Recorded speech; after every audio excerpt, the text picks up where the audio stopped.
السلام عليكم بنات، كيف الحال؟ نتمنى ان شاء الله تكونوا بخير وعلى خير. اليوم غادي نهضروا على واحد الموضوع اللي هو مهم، كيفاش تحولت من بنت خجوله لبنت واثقه من نفسها ولكن بلا تكبر. جيبوا ورقه وستيلو وحيقيدي معايا هاد المعلومات.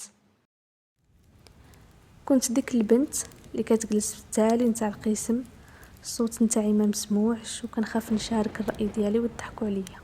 حتى جا داك النهار اللي قررت فيه نبدل هاد الحاله، حيت ما كنتش راضيه على راسي بتاتا، وهذا هو السبب.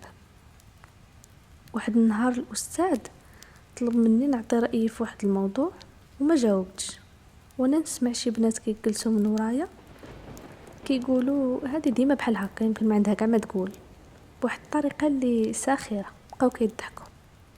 في ديك اللحظه ما درت حتى شي رده فعل، بقيت غير ساكته. ومن بعد عرفت باللي هاد الحشمه غادي تخرج عليا وتسرق لي الصوت ديالي والراي ديالي.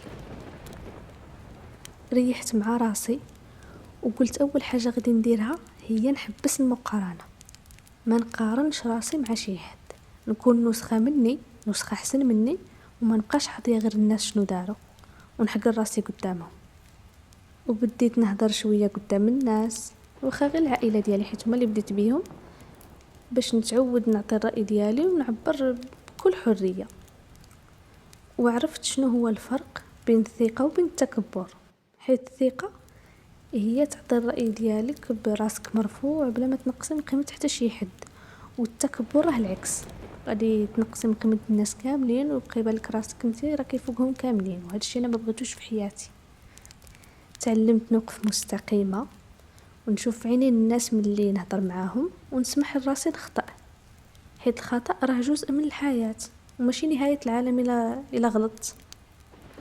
وشويه بشويه وليت حتى انا كنشارك ونهضر ونعطي رايي. والصراحه الله كانت عندنا واحد الحصه في سيزياماني، واحد الماده سميتها الترجمه. كان الاستاذ كيعطينا في كل حصه 2 دقائق الاولى من الحصه كنوض فيها شي تلميذ يهضر لنا فيها على شي كتاب ولا شي فيلم ولا شي روايه، المهم نقراه ولا تفرج له، يعطينا التلخيص دياله، وكان باللغه الفرنسيه ولا اللغه الانجليزيه، وكنا كنشاركوا فيها. الصراحه عاونتنا بزاف اننا نوقفوا قدام الناس ونهضروا ونعطيو الراي ديالنا، وكان حتى الاستاذ كان متفاهم واخا نغلطوا في شي كلمه ولا نتلعتموا، ما كانش كيزعف علينا ولا كيوبخنا بشي طريقه ماشي زينه.